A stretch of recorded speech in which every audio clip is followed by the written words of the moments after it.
ತಿಂಗಳುಗಳಿಗಾಗಿ ಹೆಸರುವಾಸಿಯಾಗಿದೆ. ಹಿಂದೂ ಪಂಚಾಂಗದ ಆಷಾಢ ಮಾಸವನ್ನು ನಾವು ತುಳುನಾಡಿನಲ್ಲಿ ಆಟಿ ತಿಂಗಳು ಎಂದು ಸಹ ಕರೆಯಲಾಗುತ್ತದೆ.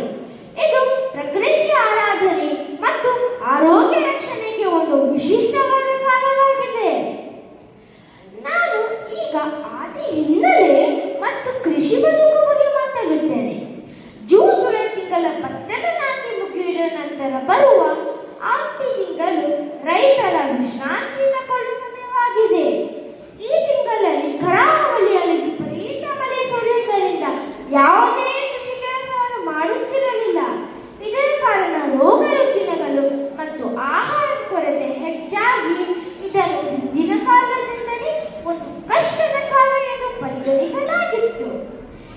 ಈಗ ನಾನು ಈ ಆಟಿ ಅಮಾವಾಸ್ಯೆಯದು ಪ್ರಮುಖ ಜಾನಪದ ಕಲೆ ಬಗ್ಗೆ ಮಾತಾಡುತ್ತೇನೆ. ಈ ತಿಂಗಳ ಪ್ರಮುಖ ಜಾನಪದ ಕಲೆ ಆಟಿಕಳಂಜ. ಆಟಿಕಳಂಜದಲ್ಲಿ ಜನರು ವೇಷ ಧರಿಸಿ ಮನೆ ಮನೆಗೆ ಹೋಗಿ ನೃತ್ಯಕ ರೂಪವನ್ನು ಪ್ರದರ್ಶಿಸುತ್ತಾರೆ.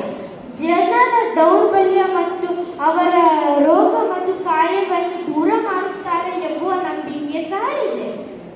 ಆದರೆ ಈ ತಿಂಗಳ ಆಟಿ ಅಮಾವಾಸ್ಯೆ ಕಷಾಯ ಯಾವುದರಿಂದ ಮಾಡುತ್ತಾರೆ ಮತ್ತು ಯಾಕೆ ಕುಡಿಯುತ್ತಾರೆ ಎಂದು ನಿಮಗೆ ಗೊತ್ತಾ?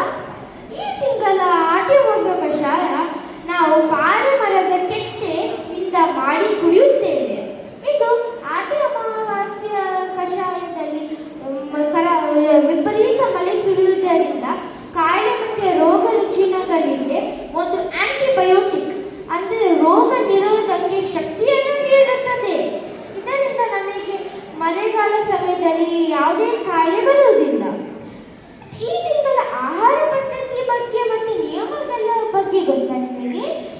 ಈ ತಿಂಗಳಲ್ಲಿ ಆಹಾರ ಪದ್ಧತಿ ಕಮ್ಮಿ ಇದ್ದದಕ್ಕೆ ಜನರು ಪ್ರಕೃತಿಯಿಂದ ಲಭ್ಯವಾದ ಆಹಾರವನ್ನು